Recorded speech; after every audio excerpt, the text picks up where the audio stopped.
More tariffs enter the trade discussion with China.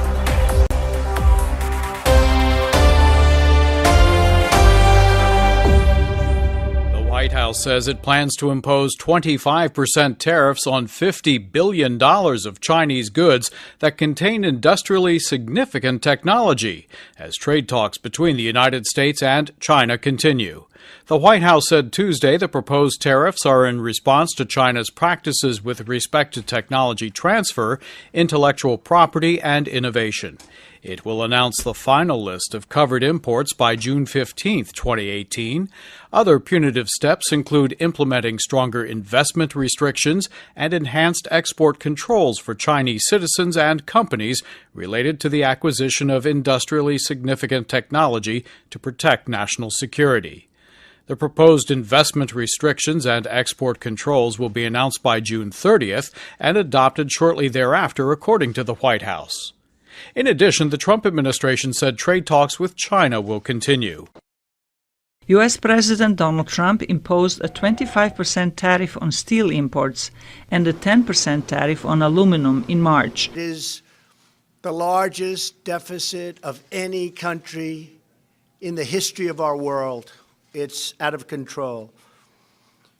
We have a tremendous intellectual property theft situation going on, which likewise is hundreds of billions of dollars, and that's on a yearly basis.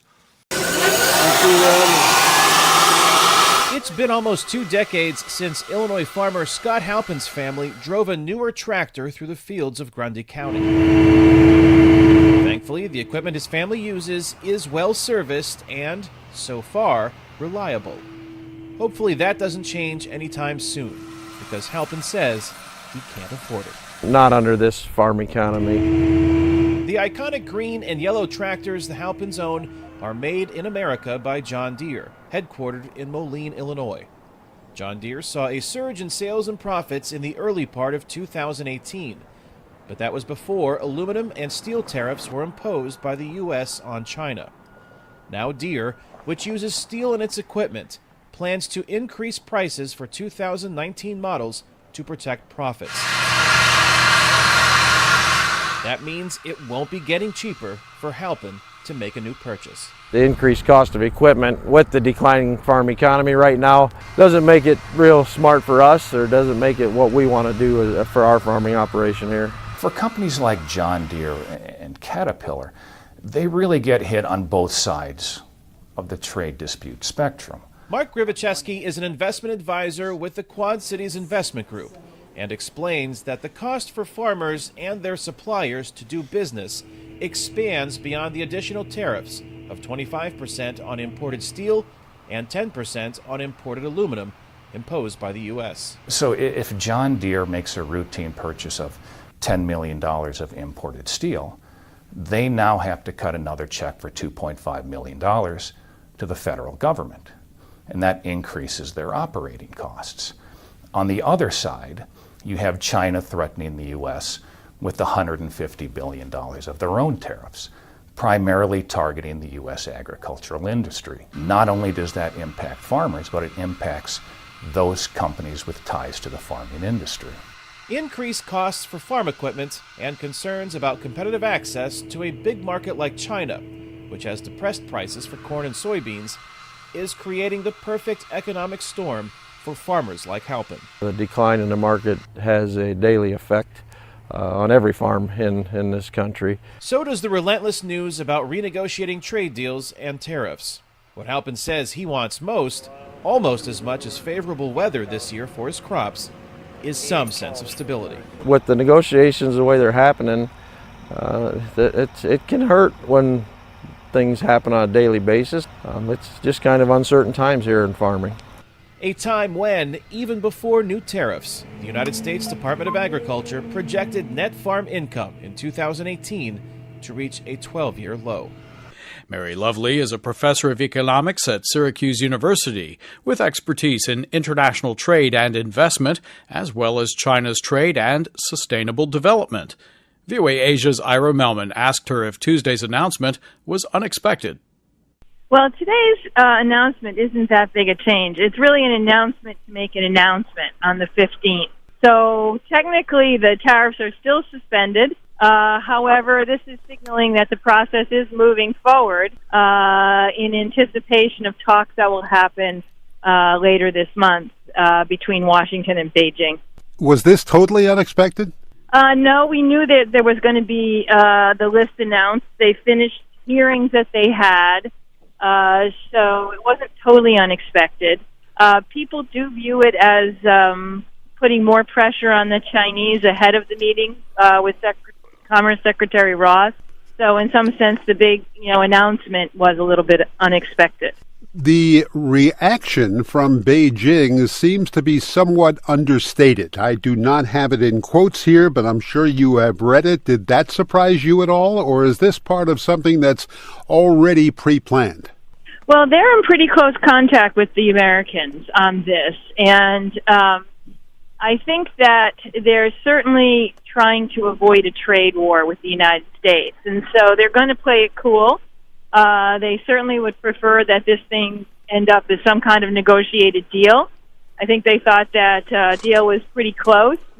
So I don't think they're going to overreact. However, if down the road tariffs are placed on $50 billion worth of Chinese exports, we will see the Chinese responding in a much stronger fashion. Do you expect to see that happen? No, but it does concern me. My own research shows that these tariffs are not good for U.S.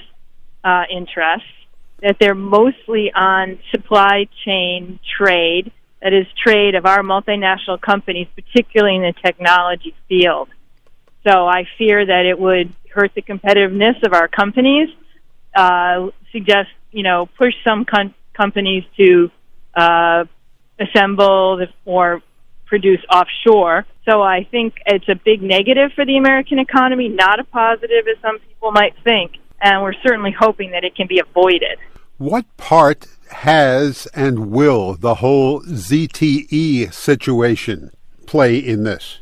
Well, the ZTE thing, clearly that was important to the Chinese, and Trump has taken some political heat for doing what he did. I think it's responding pretty clearly that he wants more from the Chinese as a result of whatever he feels he gave them with ZTE.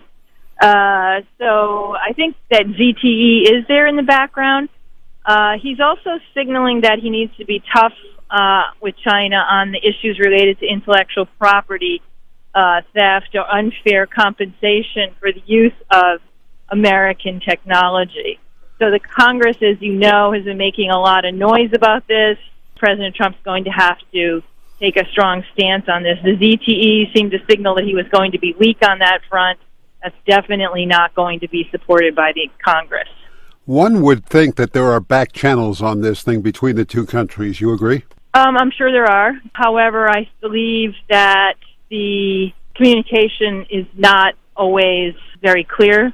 As an example, I think that the Chinese are spending a lot of time trying to read President Trump's tweets, but, hey, why should they be any different than the rest of us? We're also trying to keep up with what particular tweets mean. So one hopes that at the somewhat lower levels, there is more communication between the two sides.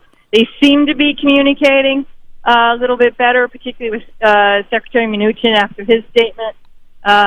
Now it's anybody's guess. You think there's a split in the White House as far as where some advisors are standing and trying to counsel the president about it? We've certainly seen that. We know there was some bickering while they were in Beijing. We know that Ambassador Lighthizer, for example, takes a much stronger stance, is much more pro-levying tariffs than, say, Secretary Mnuchin. So, yeah, there's definitely a split. I think that really complicates communication with the Chinese. I think it probably frustrates the Chinese who would like to see some deal. I'm worried that it will prevent the U.S. from getting the best outcome that they can get. There are clearly issues that need to be addressed. We have an opportunity to address them, and I'd hate to see this opportunity just end up with a few extra $1 million worth of soybeans or sorghum purchase. That's not a long-term solution to the issue. U.S. Commerce Secretary Wilbur Ross is set to go to Beijing this week to negotiate on how China might buy more American goods to reduce the huge U.S. trade deficit with Beijing, which last year totaled $375 billion.